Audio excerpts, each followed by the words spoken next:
But our promised digital utopia, we have discovered, has minefields. Welcome to the irony of the Facebook hearing involving Mark Zuckerberg. Here's the summary. It's as if we're asking where the nearest restroom is, but we're blindfolded, and there's no way to confirm what we're asking for.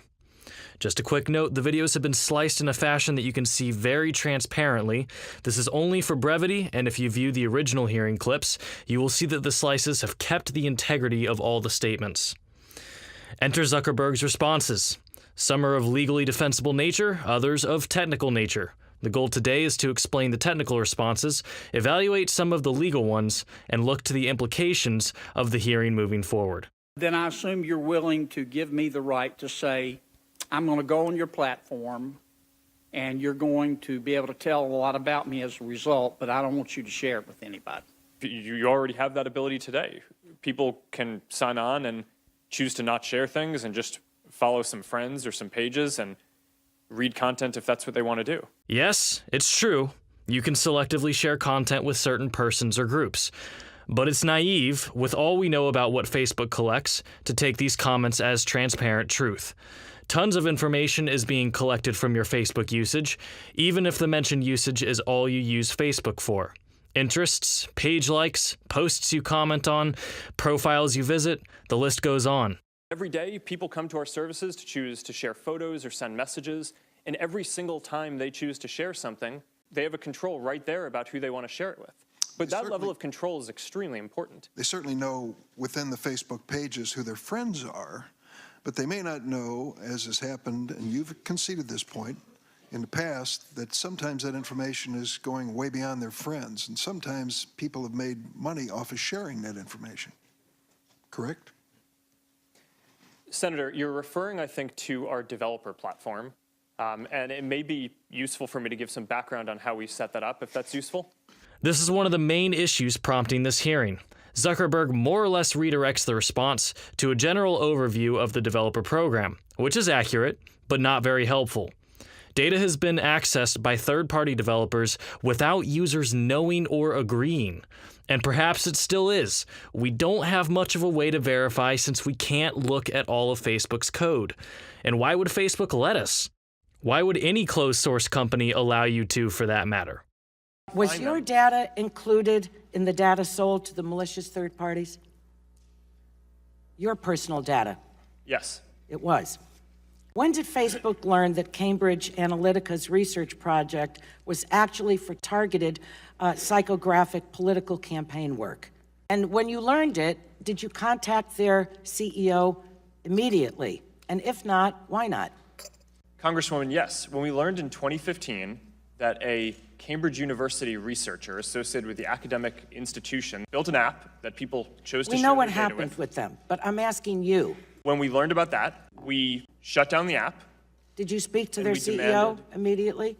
We got in touch with them, and we asked them we demanded that they delete any of the data that they had, and their chief data officer told us that they had. So Facebook's demanded for the data to be deleted, and the chief data officer, quote, told us they had, end quote. Here's the overarching issue. Any data that is distributed to third-party developers or companies is inherently a clone or duplicate of the original data. That is, developers can and do store data independently from the original source. This means that, at the very most, Facebook can demand that the other party delete data, but has no way to confirm that the data does not still exist outside of Facebook's servers. Have users of Facebook who were caught up in the Cambridge Analytica debacle been notified? Yes, we are starting to notify people this week. We started Monday, I believe. So this was discovered in 2015, and yet users have not even started to receive notice that they are affected until this past week? Companies seem to be putting profit margins ahead of their users' collective well-being. Phil DeFranco has a fantastic video on a similar topic regarding the Equifax hack, though that is debatably more immediately harmful than more passive data collection and distribution, such as regarding Facebook. There have been reports that Facebook can track a user's internet browsing activity even after that user has logged off the Facebook platform. I want to make sure I get this accurate, so it would probably be better to have my team follow up. So you don't know? I know that people use cookies on the internet and that you can probably correlate activity between sessions. So Zuckerberg references a fairly simple but important technology that websites use called cookies. Basically, cookies store small chunks of data on your local computer that help each website provide a better user experience. For example, if you open Gmail or Facebook or any other website and you're still logged in from the last time you visited the site, this magic happens with cookies. The bigger topic here is that because Facebook integrates comments and logins with so many websites, they can collect much more data on users because cookies can indicate that it's still your computer and your session where you were previously logged in or currently logged in. But keep in mind that Google, with their ubiquitous analytics on seemingly every website, has just as much, if not more, information on browsing history and usage than Facebook does. Could somebody call you up and say, I want to see John Kennedy's file? Absolutely not. Not would you do it, could you do it? In theory. Do you have the right to put my data, a name on my data, and share it with somebody? I do not believe we have the right to do that. Do you have the ability? Senator, the data is in the system, Do so you have the ability? technically I think someone could do that, but that would be a massive breach. So we would never do that. Could Facebook? Absolutely. The data is on Facebook servers, quote, in the system, end quote, as Zuckerberg states, and therefore, if desired, all records for any account could be theoretically retrieved at any point. Zuckerberg actually mentions how you can export your own personal data. Are you willing to give me the right to take my data on Facebook and move it to another social media platform? Senator, you can already do that. We have a download your information tool where you can go, get a file of all the content there, and then do whatever you want with it. The export process already exists. It's just a matter of if the permission to export is granted to anyone other than the personal account. And there's, again, no way for us to verify if that is or is not the case. Zuckerberg states you can do anything you would like with the downloaded copy of your own data, which is an additional copy of the data. But the question asks about moving the data to a different service, a different social media service. It's worth mentioning that you'll be hard-pressed to find a full, working import process to a different social media site. Does Facebook consider itself a neutral public forum? Senator, we consider ourselves to be a platform for all ideas. Let me ask the question again. Does Facebook consider itself to be a neutral public forum? And representatives of your company have given conflicting answers on this. The predicate for Section 230 immunity under the CDA is that you are a neutral public forum. Do you consider yourself a neutral public forum, or are you engaged in political speech, which is your right under the First Amendment? Well, Senator, our goal is certainly not to engage in political speech. Cruz then presents the quote-unquote damning evidence regarding censorship.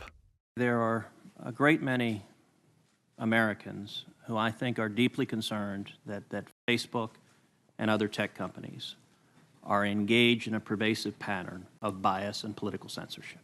In May of 2016, Gizmodo reported that Facebook had purposely and routinely suppressed conservative stories from trending news, including stories about CPAC, about Mitt Romney, and about the Lois Lerner IRS scandal, and about Glenn Beck. Facebook has initially shut down the Chick-fil-A Appreciation Day page, has blocked a post of a Fox News reporter, has blocked over 24 Catholic pages, and most recently blocked Trump supporters Diamond and Silk's page with 1.2 million Facebook followers after determining their content and brand were, quote, unsafe to the community. Are you aware of any ad or page that has been taken down from Planned Parenthood? I'm not, but let me just... How about MoveOn.org? I'm not specifically aware of those. How about cases. any Democratic candidate for office? I'm not specifically aware. I mean, I'm not sure. Where Cruz oversteps his bounds is in asking the political orientation of the referenced employees. In your testimony, you say that you have 15,000 to 20,000 people working on security and content review.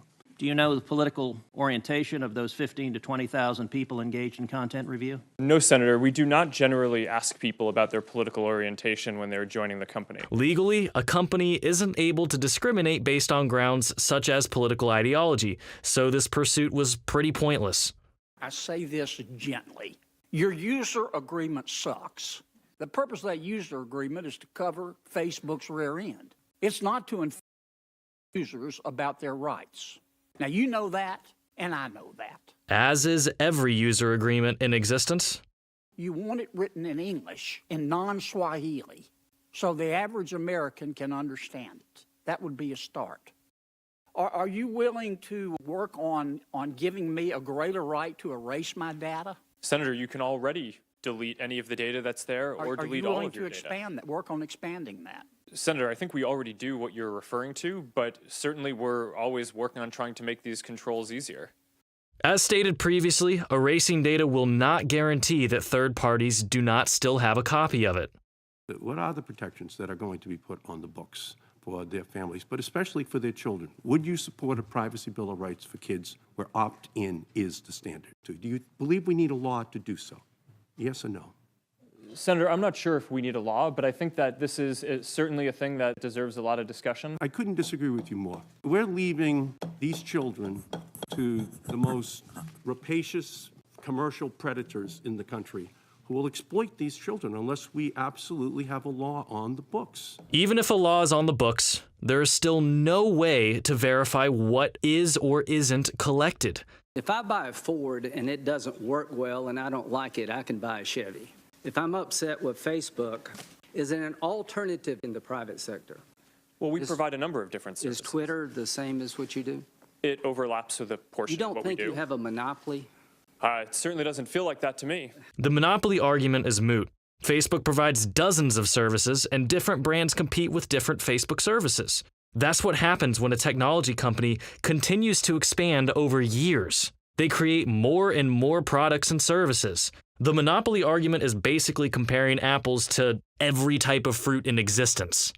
And I know net neutrality has been a hotly debated topic. Bonus! Net neutrality is necessary for the internet to thrive. Zuckerberg says it well enough himself. And one of the reasons why I have been out there saying that I think that that should be the case is because I look at my own story of when I was getting started building Facebook at Harvard. I only had one option for an ISP to use. And if I had to pay extra in order to make it so that my app could potentially be seen or used by other people, then we probably wouldn't be here today. Why are we continuing to make legislation off of things we can't verify? It doesn't make sense.